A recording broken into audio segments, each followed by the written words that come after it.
your phone and mute it so that you can see the kids' response on it. All right. I'll just open it and so we are live now.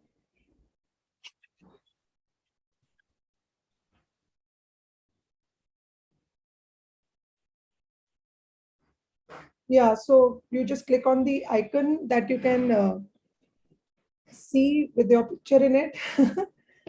Yeah, we're live now. So hi everyone, we are here with AIR-1 Rishabh Shivani and Rishabh cracked CLAT along with his class 12th. He still looks like he's in class 10th. But Rishabh is a very vivacious boy, you know, very helpful, gets along well with people. There is a whole Clat Possible community at NLS Bangalore, and these people are great friends. I keep getting to hear their stories. It's so heartening. Through their stories, I relive my college days. And I hope we can do a nice storytelling session for you all very soon. But as Rishabh, you know, they have their AILET and CLAT back to back. So, you know, some of the sessions are my way of helping them connect with last year's students, helping them see the fact that these people also had a great struggle and, you know, how they overcame the new pattern changes. AILET had just announced a pattern change. So, you know, we keep teaching them in classes, but when you talk to them, Rishabh, you know, they connect with you. They want to live your example. So I hope today, Rishabh, along with the RC session, you can motivate these children and, you know, and give them, answer their queries, give them lots of work to do, tell them how should they manage their day, and they have to do RCs every day. So stress upon that. They have a lot of material. They have 2 of our purple workbooks, and there's a lot of material on our portal. And, you know, I hope you can tell them how to go about it, manage their time.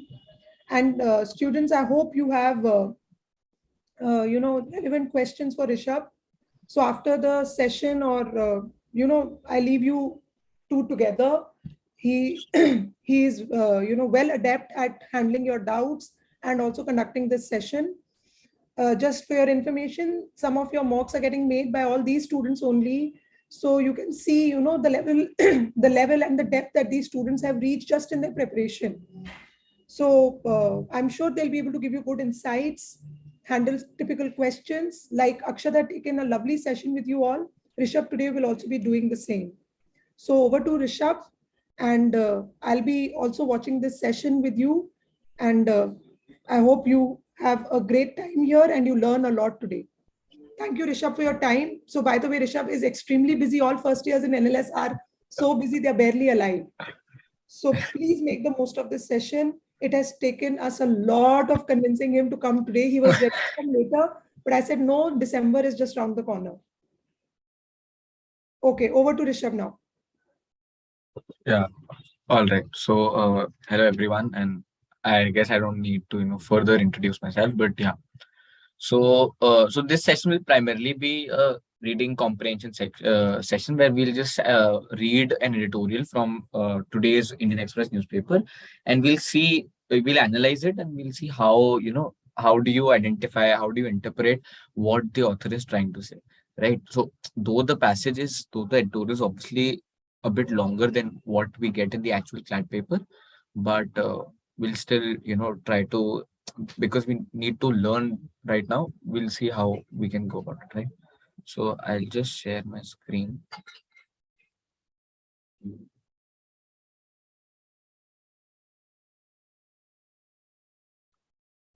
Right. So I hope it's visible now. Yeah. So just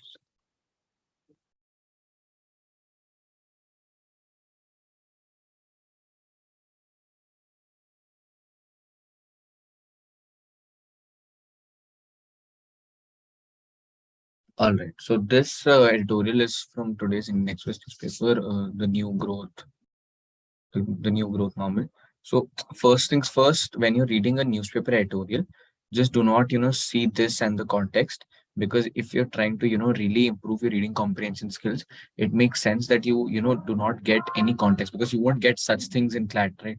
So it's better you start from here and not read, get to know what the context is, because if you read this and all, you could be a bit biased regarding what the passage is about. All right, so we'll start now. So if we refer to the first, so by the way, even I haven't read the full editorial, so I'll be reading along with this session and I'll just explain what I am thinking as well. So, so that's not like, I read it before and all. All right. So if you see in the April-June quarter, GDP was lower than expected, 13.5%, was lower than expected at 13.5%. Okay. So the expectation was obviously more than 13.5. The median value from the survey of professional forecasters was 14.5%, while the RBI had pegged growth at 16.2%. So he's explaining the reason as to why this is lower than the expectation, basically explaining what the expectation was. All right. In this line, clearly the interplay between a rebound in services and headwinds from the Russia-Ukraine conflict has shaped the outcome, while a weak base gave a statistical. So he's basically explaining the reason why this GDP growth came to 13.5%. Why didn't it, didn't touch, let's say, 14.5 or 16.2%, right? So he's giving the reason why the GDP growth was less, and he's given what the expectation was. So what is the current GDP growth? What was the expectation, and why didn't it meet the expectation, right? So that's it from the first paragraph. All right. So all right. So now he goes on to explain, in the past 3 financial years, this was the only first quarter that's not functionally disrupted by COVID-19. The pandemic has stuck in this, and the stringent lockdown imposed to this. This is the first quarter of the next year saw ferocious Delta wave, which were okay. So I think so. By reading this, what I get to know is that this passage must be about GDP growth and the economy in general, correct? So this thing that the pandemic had stuck in this, the lockdown, Delta wave, this is more or less irrelevant. But the reason this paragraph is here, right, is to basically the author is anticipating a counter argument against, like, basically he gave the reason that okay, the Russia-Ukraine conflict is sort of the reason why there is this why the GDP growth was lower than expected, correct? Now, someone might give the counter argument that okay, no, it might be because of COVID. So he's basically anticipated that and has just mentioned that okay, this is not the COVID is not the reason why GDP growth was less, because the COVID because this quarter was not disrupted by COVID-19. All right, but this does not have much of a relevance. So basically, you're forming this image, like you're imagining what the past is about, and you're forming this image like from 1 to 50, like basically a flowchart sort of thing, what he's saying and all. So this does not fit in that flowchart. This is just sort of an additional information. So once you get to know, okay, this is what this the main idea. Like obviously you can't decipher it from the first passage paragraph itself, but you get this sort of an idea, a basic idea of what the passage might be about, correct? So this is something that you might not focus upon much when you're reading the passage, if let's say it comes in hand. But if a specific question is asked, then you can refer to this passage. Okay. So in contrast, economic activity was near normal with you.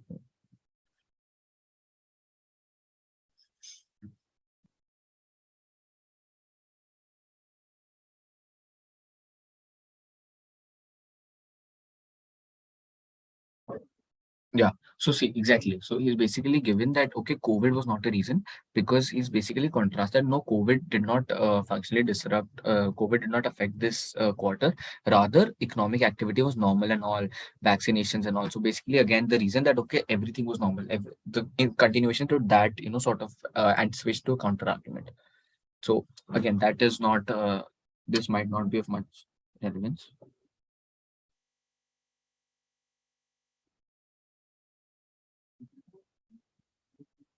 All right. Now we move on to these factors enabled. Okay.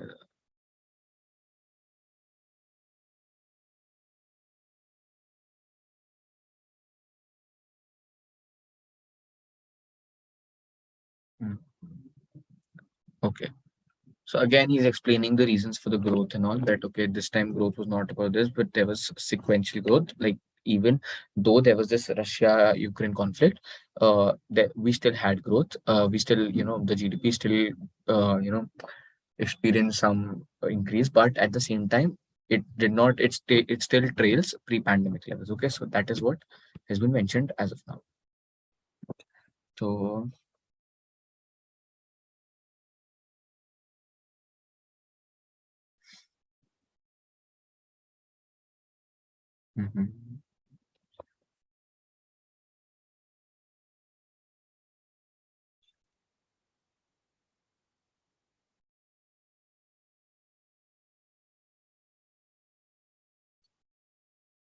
okay, so exactly. So though he's mentioned that there's this consumer inflation, like due to the Russia, again, this is due to the Russia-Ukraine conflict, right? Like, though this isn't explicitly mentioned, but okay, like you're not supposed to do use outside information at the same time. He's basically talking about how the spike in commodity prices has led to consumer inflation, and yeah, and this again, this is just a random fact. It's not much relevant. So high inflation also meant the nominal GDP of this together with the improved compliance. Okay, so he's mentioning that there was high, there was a nominal GDP growth. This along with the fact that there was improved compliance, the tax, you people were not evading tax. There has been an improvement in, uh, improvement in like a decrease in number of people who are evading tax. So now that has led to a growth in tax collections. All right, and he has just basically substantiated that through this line, this sentence. Okay, so basically this paragraph is also basically what you can do while reading comprehension is basically while just reading a passage is that you can make just a one line summary of a passage, right? So this was a response to a potential counter argument, right? This was the basically set the context, right? This was again a continuation of that counter argument, and then subsequent thing that that even though things were normal, he basically so using paragraphs 2 and 3, what he anticipated the counter argument. He just countered that counter argument, and after that he so uh, he basically said that okay, no, COVID wasn't the reason, everything was normal. Yet yet the GDP growth trailed, yet it did not reach the expectation. Okay, so then we go to the fact that uh, all right, and this is not much relevant. He's just showing that okay, tax collections improved and all. GDP deflator and all. Though he mentioned that consumer inflation due to these reasons, uh, due to these reasons, consumer inflation was way above the RBI's comfort zone, basically like what the RBI would have been comfortable with tackling. And because of this high expectation, though there was an increase in tax collections, right? And he substantiates that as well, right? So this provided the government the wherewithal to invest without derailing the fisc. Okay, central government capex grew at 57% in this. However, government consumption, which accounts for grew at an anemic 1.3%.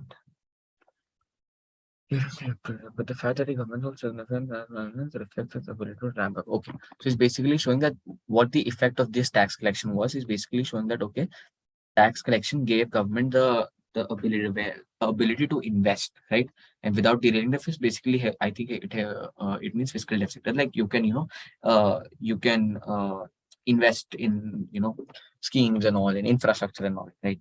So he's given again stats for this. However, government consumption. So he's basically saying that the government had the ability, because of increased tax collection, the government had the ability to invest, but which accounts for, but the government expenditure also increased, correct?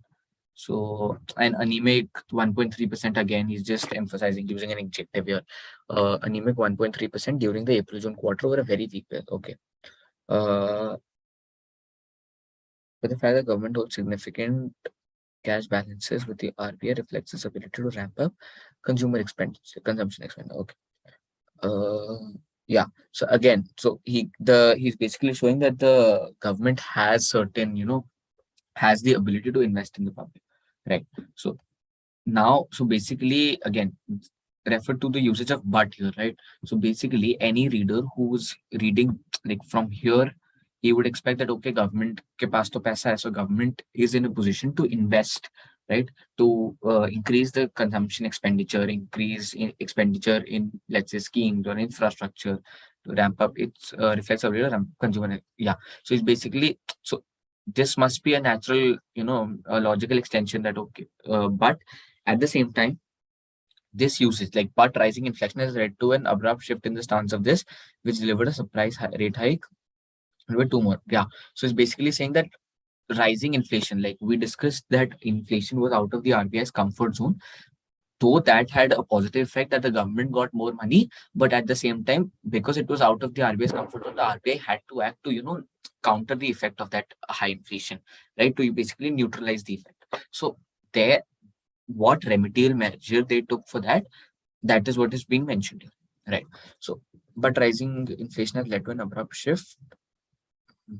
We delivered this in the stance of the Monetary Policy Committee, and he has described what the stance of the Monetary Policy Committee was, right? That they gave a surprise rate hike in May and followed with two more hikes in June and August. So, for context, for people who do not know, the Monetary Policy Committee, like in the past year, they did not hike up the rates, right? The inflation, the control rates, like it was 4% or plus minus 2%, right? So they did not hike it even though inflation was rising. But then out of the blue in May 2022, they hiked the inflation rates, right? They hiked their rates, and similarly, they followed it up with June and August, right? So the next the following quarters, right? So the impact of this. So now we continue. So it's basically explained that an assumption that the reader might have, something that the reader might have presumed, but he's negated that as well, right? So just give me a second. Yeah. So rising inflation has led to an abrupt shift in the standing. Okay. The impact of this was not felt on inflation as it takes 8 to 9 months to impact. Okay. So basically, again, like though they gave a surprise rate hike, it did not have much of an effect because it takes 8 to 9 months, right? Crystal's financial shows that despite the tightening, there is unlikely to be a material impact. Okay, but rising input costs did trim the margin with relevant manufacturing sector. So it's basically saying that that despite the tightening of these rates, right, the rate hike which they did,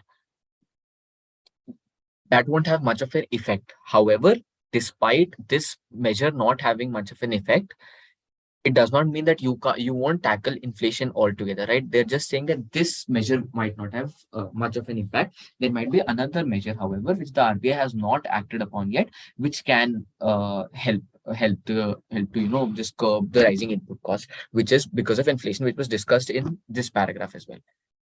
This one, the spike in commodity price. Right. So this is how you can basically link information, and basically you can, it can make sense, right? You can see how coherent it becomes, how, uh, how, it comes in a flow that what the author is talking about. Okay. Private consumption has improved markedly. Okay. Demand side GDP.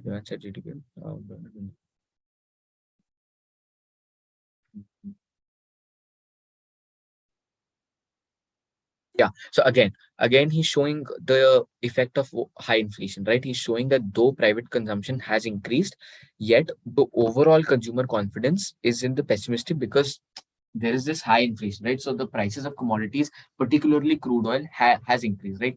The prices of petrol have increased and so on and so forth.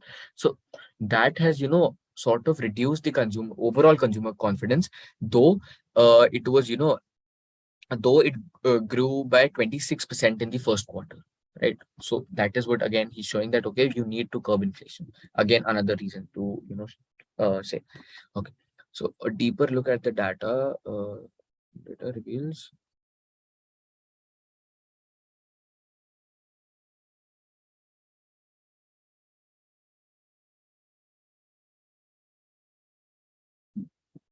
Again, so additionally, the internet facing relatively higher inflation. So he's basically again showing what the effect of inflation is, and he's showing that okay, this is deepening the divide between the rural economic activities and the urban economic activities, right? And he's giving examples for that, right? So basically, what he's doing is that he started with showing. I'll just summarize. He started with showing how the GDP growth was less than that of less than the number expected. How what was the reason for this, right? And then he goes on to show that okay, COVID was not the reason for this. He anticipates a counter argument where COVID was not the reason for this, and he shows that what actually happened, right? So he's basically showing that more of vaccination. So he's basically showing that COVID was not the reason. However, still there was a trail, right? Again, this he attributes to inflation. And now he starts building his argument on inflation. He's showing what the negative effect that though inflation had a positive effect as well, in the sense that the government got more tax, the negative effect associated with inflation is that the rural urban divide has been furthered and all. Then there is private consumption, the consumer confidence has been reduced, it's still in the pessimistic zone. Then again, they trim the margins of companies are struggling a bit, right? And they've basically shown that there was a measure for this, for curbing inflation, but at the same time it did not help. So basically, I'll just clarify what this session is trying to do. I'm just explaining you guys how to, how to go about interpreting and, reading a passage, right? An editorial. So because like they generally, let's say not maybe in the English section, but the critical reading section, generally the passages come from newspaper articles and from like contemporary things and all.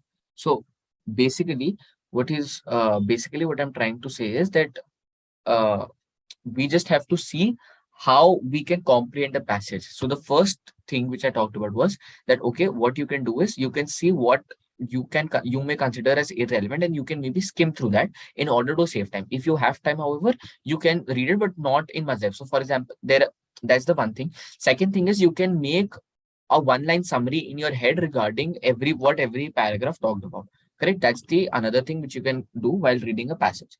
Right. The third thing is that you can using this one-liner summary of the passage, you can make a whole you can basically summarize this whole argument using those single line summaries of the paragraphs, right? And there are some things, for example, this GDP deflator, this specific percentage and all, that is something you need not focus upon, because that is not something which is relevant to the main argument as a whole, right? That is just used for substantiating a thing which is then used for the main argument, substantiate, right?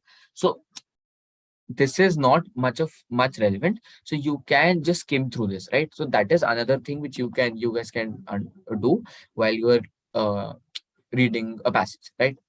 So first thing, read the passage, read one paragraph, summarize it in your head, move to the other paragraph, see how it links to the first paragraph, make a one-liner summary of this paragraph as well, move on.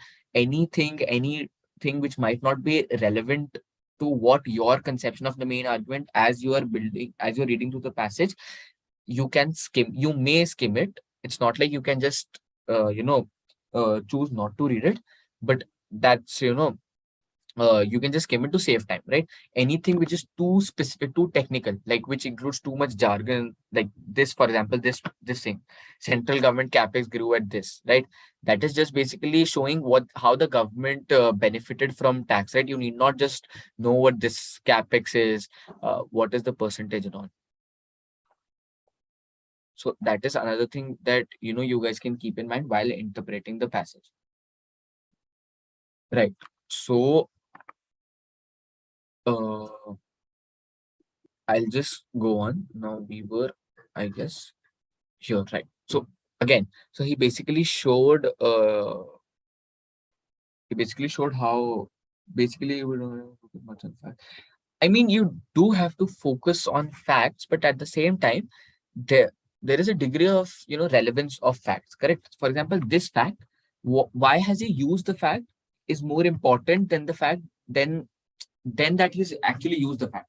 Like this in its own does not have much of a relevance, but when you link it to the idea of the paragraph as a whole, that okay, the government has benefited from high inflation in the sense that it has the net direct tax collections have improved. Correct? If you keep in mind that idea, then you can easily, just skim through it. Okay. So now we'll go. So basically now coming back to this paragraph, the urban side is relatively better because of the bulk of contact-based services, right? So basically, again, he's substantiating this paragraph only. Like he introduced an idea that okay, the urban-rural divide is widening because of inflation. So again, he's substantiating that the urban side is relatively better because of the bulk of contact are showing stronger. The automobiles will be in news, but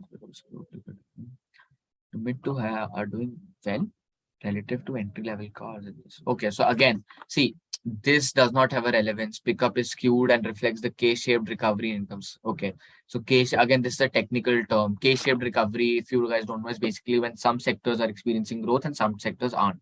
Right, so it's basically a disparity in how sectors are functioning. Right, the economy as a whole may or may not improve, but some sectors are improving, some sectors are not improving. Right, so uh, the urban side is relatively better because of the bulk of the contact-based services. Because bulk of the contact is showing strong. Yeah, exactly. So he's just substantiating what is the reason that the urban side is doing better, and he's given some XYZ reasons for that, which is not relevant to us. Right. So again, this is how you guys can make it, just skim through his paragraph, because this paragraph had nothing much of a fact. Right. So investments have done somewhat better since the pandemic struck. Okay, share of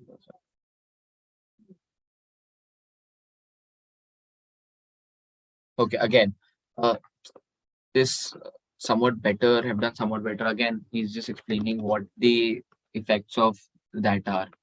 What the effects of like how have investments fared in the pandemic, right? So he's basically comparing that how it has improved up from, like, he's showing that in the first year of the pandemic, it was 30.5%. 2021, 22, it was 32.5%, and the investment ratio was 34.7%. So it's basically showing that investments are on an upward curve, right? That is the entire point of this paragraph, that investments are continuously improving since the pandemic. Okay. And he's not provided much reasons for that. Right. Uh, improving capacity utilization and healthy financial profile augur well for investments.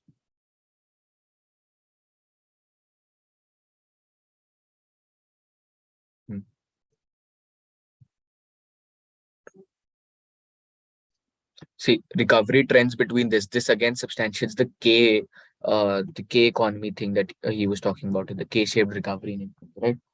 So again, that was another thing which he talked about, that some sectors are improving, some are not. So he's basically showed that recovery trends are different for the infrastructure linked sectors and the industrial verticals. Mhm. As per our assessment, so basically sometimes, like, if they may ask that, okay, which what can be the relevant occupation of the author and all. So he's basically some, like, statistician or some person related to economics and statistics and in general, right? So which is also reflected here. Crisil's financial conditions index shows that, because, like, though this is not though you can't infer that, though you can't infer the fact that the author belongs to this like CRISIL organization, but at the same time you can see that because of the huge volume of stats that he's chosen to use, like, he's not someone who's just concerned with public policy. He's someone who's deeply in the sphere of economics and statistics, right? So that may be another form of question that may be asked. So basically, in those type of questions, you just have to see what the general vibe of the passage is about, right? What are the terms, what all things that the author is using to show what's happening, right? So recovery trends between infrastructure, okay, utilization and infrastructure sectors such as steel and cement has rebounded strongly in line with economic recovery.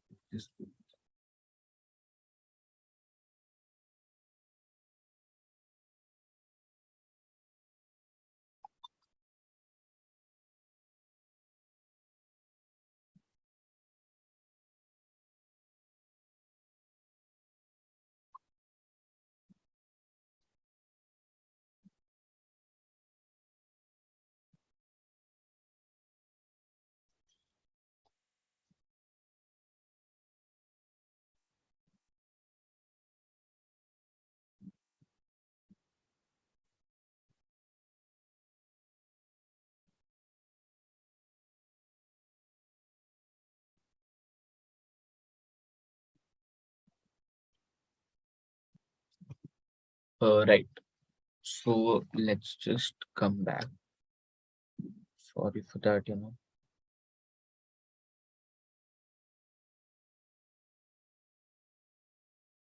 Hmm.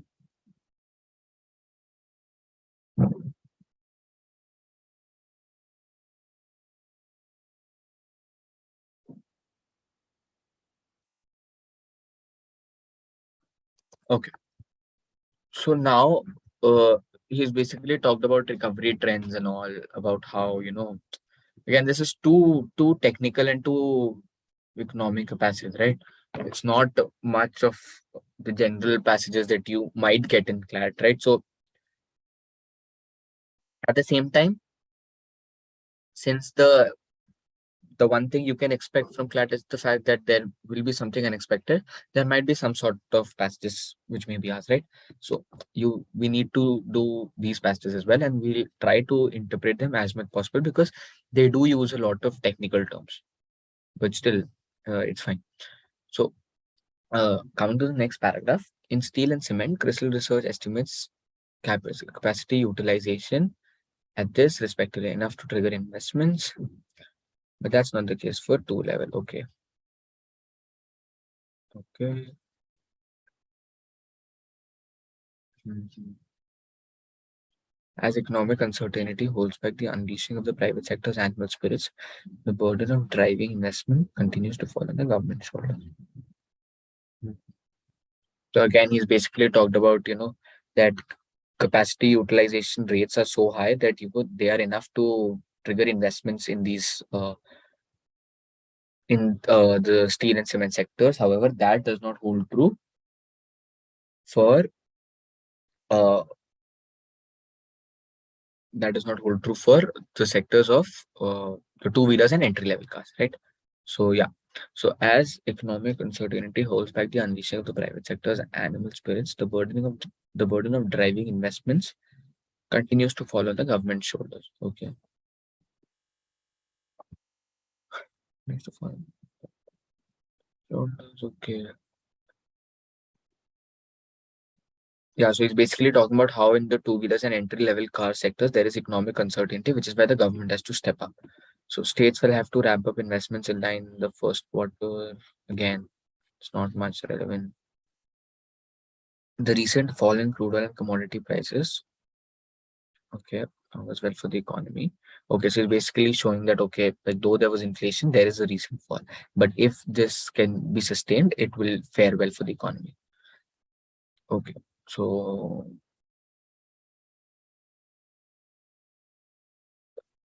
right. So I'll just see what okay. How much time you should take to read a single editorial? See, it depends on the size of the editorial. For example, this is a fairly big editorial, but if you see this editorial, ideally you should try to read this in like under 2 minutes, like in 2 minutes or 2.5 minutes maximum, but try to read this in under 2 minutes. For this, I think about 4 or 5 minutes might be enough, but because like I'm just explaining you guys what is, so which is why we're taking some time here, right? I think it should be like even about if you're able to read this in like 3, 4 minutes, then it's really commendable. But you shouldn't time yourself reading these type of editorials. Just read them to improve your comprehension skills, right? Okay, so how should we deal with question like which is one most analogous and also the inference questions, right? So here you have to understand what the author is primarily talking about, right? For instance, uh, okay. For instance, if I let's say make a question that it can be inferred from the passage that it can be inferred from the passage that, and then I give you like 3, 4 options where 2 options are that the author agrees with the fact that uh there should be some uh you know some sort of regulation to tackle inflation or not. So from this line and from the fact that he's talking about okay, how inflation is harming, you can infer that okay, the author is like pro-regulation. At the same time, he has shown that the RBI's tightening was against that, right? So, and with respect to most analogous, uh, it's like which one is most analogous to the reasoning of the author. Again, it's about like it's basically parallel reasoning, right? So you just have to see what the author's argument is. How so basically, if you see what how the general structure of the passage, the author has given certain he has given an assertion in the starting of a paragraph, then he has used facts to substantiate that, and again he comes to another point which he starts talking about in the second paragraph. For example, here he talks about private consumption, he uses facts, he discusses this, then he again substantiates this data. Here he talks about the unevenness or disparity in rural economic activity, right? Though he does not use facts stats here, but at the same time, like it's not something which may be in every paragraph. But then again, you see that okay, again he ends up with this passage and he further builds up on this passage, right? So yeah, this again he uses this K-shaped recovery thing, and he uses it in the context of investments where he shows how investments have fared. Like he basically then puts forth the idea of investments and links it to the idea of the K-shaped recovery which he was talking about, right? Then uh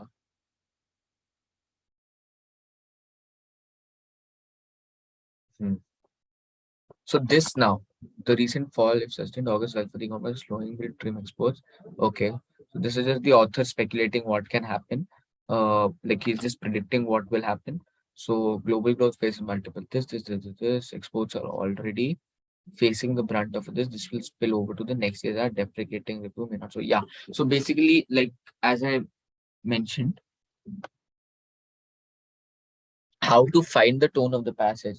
I think this passage is mostly like what I mean. It obviously like differs on the it's not a descriptive or an expository passage. Like it's sort of an analytical passage where he's basically just explanatory passage in the sense that the author is explaining what the effect of the explanatory and analytical in the sense that the author is explaining what was the effect of inflation, right? The positive and negative effect, and then he goes on to give his recommendations, right? As his recommendation as well. So that can you can consider that as the tone, but it obviously depends on what you get as the options because that changes a lot. You can't just say that okay, this is the one tone of this passage. All right. So global growth faces multiple headwinds, including this export. This will spill over. Debris may not support this. Sticky imports are growing. So the trade. Yeah. So this is just the author's opinion on what will happen, right? He's just used the recent fall in commodity prices to show that okay, this is some. Like he's basically being. He started with being optimistic, but then he show. He shows that okay, there is slowing global growth, and global growth faced multiple headwinds and decide was taming rather than supporting growth. Yeah. So basically, he's showing that the global growth is reducing. Then he's showing that that global growth is slowing. Then he'll show that okay, inflation is rising. So the countries will have to make a decision that okay, do they tame inflation or do they support growth, right? And he further talks about the effects of that. So in the coming quarters, we will see growth normalizing to lower levels. The underperformance has created this. Maintaining could be more challenging. And yeah, exactly. So he's basically made his argument on inflation and how inflation had, let's say, so he's basically talking about the slowing growth, the slowing rate of GDP growth and how it's affecting economies and how using stats he's showing there has been a rise in inflation. But he's showing that, okay, inflation, but at the last he shows that okay, inflation, there's been a recent drop in prices.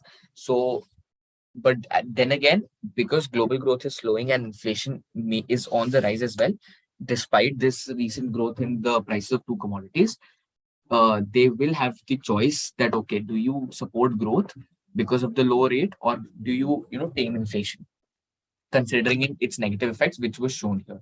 So that is what the passage is primarily about, right? It is a very technical passage, but it is a doable passage as well.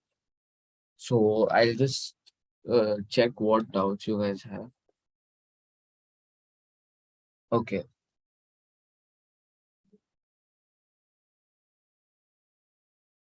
How much time, if again I've answered this already.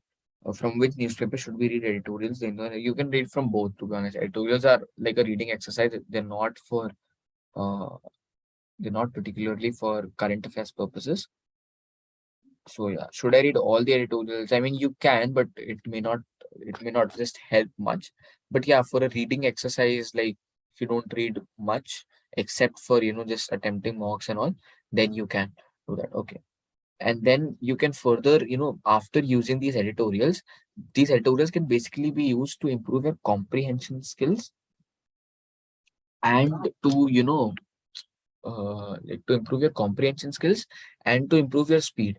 Then once you've inculcated these basic skills, you can practice your the CP material in the purple books for reading comprehension, and then you can, test yourself out. Okay, what is the improvement here? Have I improved or not? So that is how you just inculcate the habit of reading, and basically how you're supposed to, just show that basically get basically just a reading exercise, right? Which can help you for CLAT in the sense that your speed, you'll be getting normalized to the fact of reading so much, of reading, let's say, 5 patches. So basically, what you can do is you can read all these editorials. Like how many editorials? I guess these are 1, 2, 3, 1, 2, 3, 4, 5. These are 5 editorials. So you can read these at a stretch. You can make summaries. You can, let's say, if you have the physical copy, you can make summaries here about the passage and all, right? And you can read all of them at once so that you can, just increase your attention span as well. So that is how you can use, right? And plus, these are passages on very like different concepts. For example, this is on new film. I guess this is on a new film which has come, right? Similarly, this is on like the death of an Indian tourist in Portugal, a recent event. Again, this is on economy, this is also on economy, but they may be talking of different things, right? Then again, uh, this is something else only, right? So you can see that, okay, how you can improve, how you can improve your reading skills by relying on these editorials and then practicing, and then just testing yourself through mocks, through sectional tests, and through coaching material. Right. I read the Hindu top five, top big editorial in 5 minutes and left one small one. Yeah, it's fine. Like, but you can just try to reduce the speed. Okay. So Ishan, yeah, of course you can crack it. Yeah, I even in like unless here there are people who just give like what 2 months or 3 months to CLAT. If you work diligently, if you just try to get if you just inculcate the basic concepts which the exam requires you to, that is basically reading speed and understanding while reading fast. That is exactly what is required, and if you're able to inculcate that within the time limit, I think you'll be able to crack the exam. In fact, you will be able to get into endless, not just crack CLAT as a whole, but that's obviously dependent on whether or not you're diligent enough to work hard for these remaining 3 months or so. Right. So any tips for CLAT 2024 aspirants? I think, yeah, you can just use these, you can use this year to improve your basic concepts, and then like in 2023 when you'll have your class 12th as well, you can solely focus on GK and just practice for the reading sections and for maths. Right. So attempts or accuracy, what is more important? I think both are important. It's not an either this or that question, but at the same time, like it's about optimizing, right? It's about that if you, let's say, attempt 130 questions and you get 16 wrong, you get a score of 110. At the same time, if you attempt 140 questions and you get 24 wrong, you again get a score of 110. Ideally, what you should be trying to do is that you should use these attempts to, you should try to attempt 140 questions and get only 16 wrong, or let's say only 20 wrong. The acceptable level of wrong should be should be ranging from 16 to 28. That is the maximum, like from obviously from like 0 to 28. But yeah, 16 is generally the minimum, but if you're, let's say, if the number of wrongs are below 16, then there's a very high probability that you've under attempted the paper, right? Yeah. So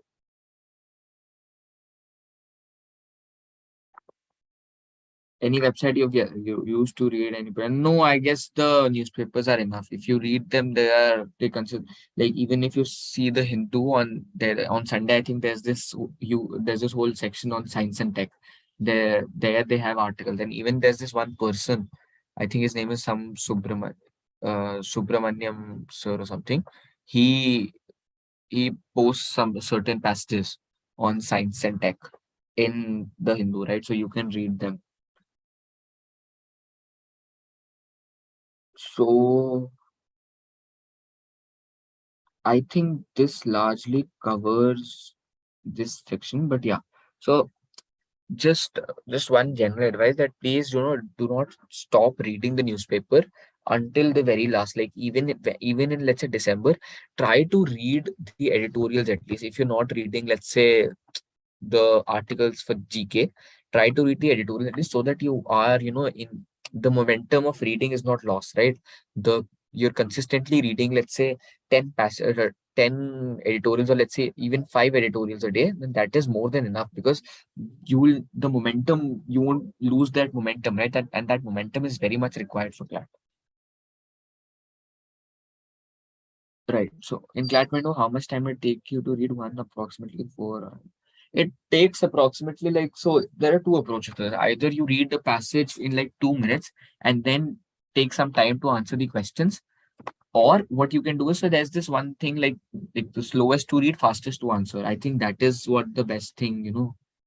I think that's uh, the best approach towards reading comprehension. That even if you take, let's say, 2.5 minutes to read a passage, you answer the question so fast that, okay, you take, let's say, only 15 seconds per question, right? So essentially you're able, or 15, or not even 15 seconds, let's say 30 seconds per question. So essentially that means that you're able to solve the passage in 4 minutes or so, right?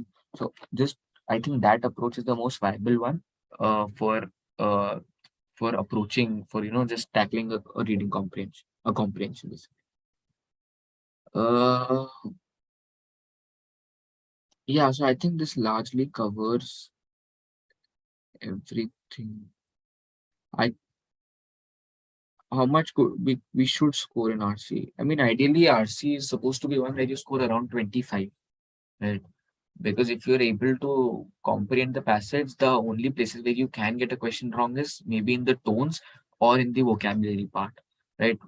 And that is something which you can easily improve. So the first step is to improve comprehension, because almost, let's say, 20 to 23 questions of the paper comprise of solely of of the reading comprehension section, comprise solely of those questions, right? The remaining questions can be improved through practice. So yeah, what should be an ideal score in legal? I don't think the session like particularly pertains to legal reasoning, but still an ideal score in legal should be 30 plus out of 40, right? So how many marks you gave in the last 100 days in a single week? Again, uh, I think I gave, let's say, two per week. So yeah,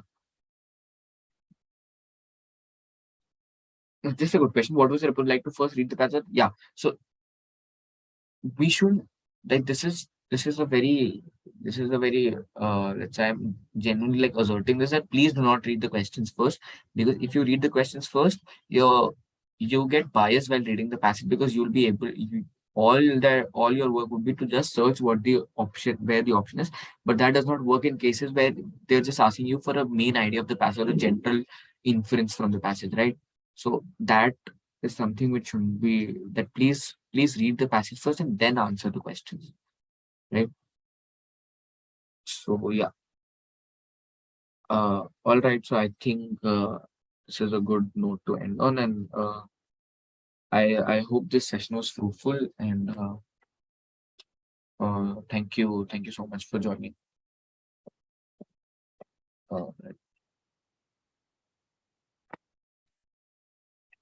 All right. So thank you so much, guys.